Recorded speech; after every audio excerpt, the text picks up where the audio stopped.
Hey guys, what's going on? Today we've got a 2019 Ram 1500. What we're doing today is we're doing half the hood in PPF.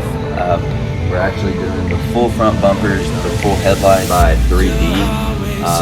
What this is just going to remove any tar, any road debris, also any bugs that are on the front. Also what we'll be doing that is first decontaminating everything on the front half of the vehicle. Get out there, you keep on calling my name.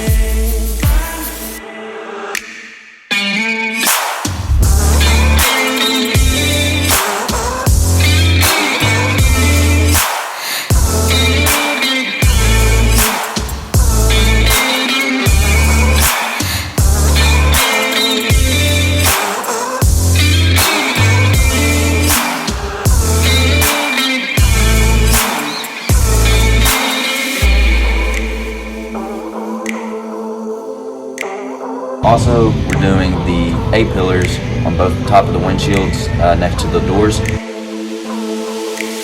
It's 3 a.m. and we're still standing here. Drunk decisions are clouding my head.